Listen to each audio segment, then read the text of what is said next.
Isang maganda at mapagpalang araw sa inyo mga kalingap.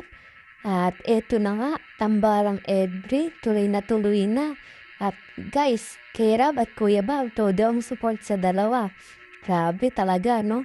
At yan ang ating pag-uusapan ngayon dito sa topic na to. Pero bago yan, syempre, kung ikaw ay bago pa lang dito sa aking YouTube channel ay mag-like, mag-subscribe at huwag po din natin kakalimutang i-share itong ating video na ito.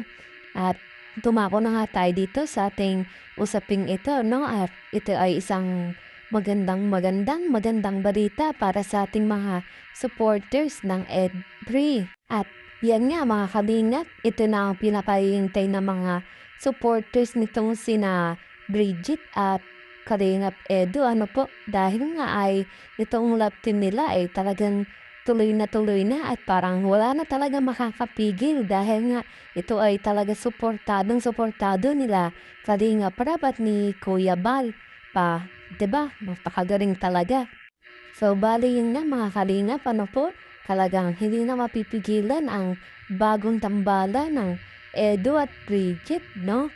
Talagang deserve at marami ang masaya ngayon at paniguradong matutuwa dahil malaman na ito palang love team ni Bridget at ni Kalingap Edu ay matutuloy na. Bali, nakakatuwang isipin at nakakataba talaga ng puso na malaman na magiging love team na talagang tuluyan itong si Bridget at Kalingap Edu, no? Dahil nga noon ay akala natin ay hindi na talaga matutuloy dahil nga sa mga usapin noon na presyo hindi na matutuloy dahil sa mga issue, no? Dahil nga may nadadawit pa rin na ibang pangalan. Pero ganun pa man mga kalingap, marami mang naging sabi-sabi at usapin na hindi na nga ito magiging official, wala pa rin talaga nakapigil na maging totoo at maging sila talaga sa pagtatambal na ito. Dahil nga itong love team na ito nila Bridget at Kalingap Edu ay hindi rin naman talaga matutuloy kundi rin dahil sa mga supporters, lalong-lalo na dito ka na Kalingap Rab at saka kay Kuya Bal, ano po, dahil nga sila rin yung unang-una na nag-push na maging sila talaga sa love team na to at maging tambalang EDBRI ang tawag. Kung para sa akin lang din naman mga kalingap ay talagang hindi na rin ako lalayo sa itatambal pa sa akin dahil itong ang si Bridget ay talaga namang nasa kanya na ang lahat, no? Masabi talaga na magalang na ay mabait pa. Bukod pa dyan ay talaga masasabi mo may respeto din sa kapwa niya, lalo na sa mga nakakasama niya, no?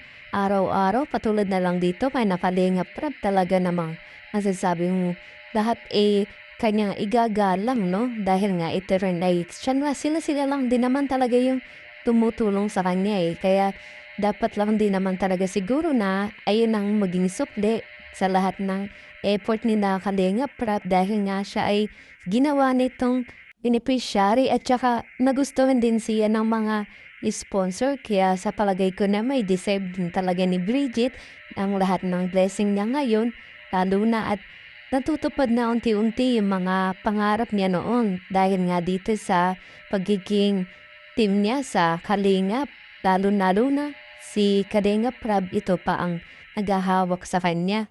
Dahil alam naman natin na bawat beneficiary na mahawakan nitong si Kalingap Rab ay napapabuti at napapagaan ng buhay, di pa po?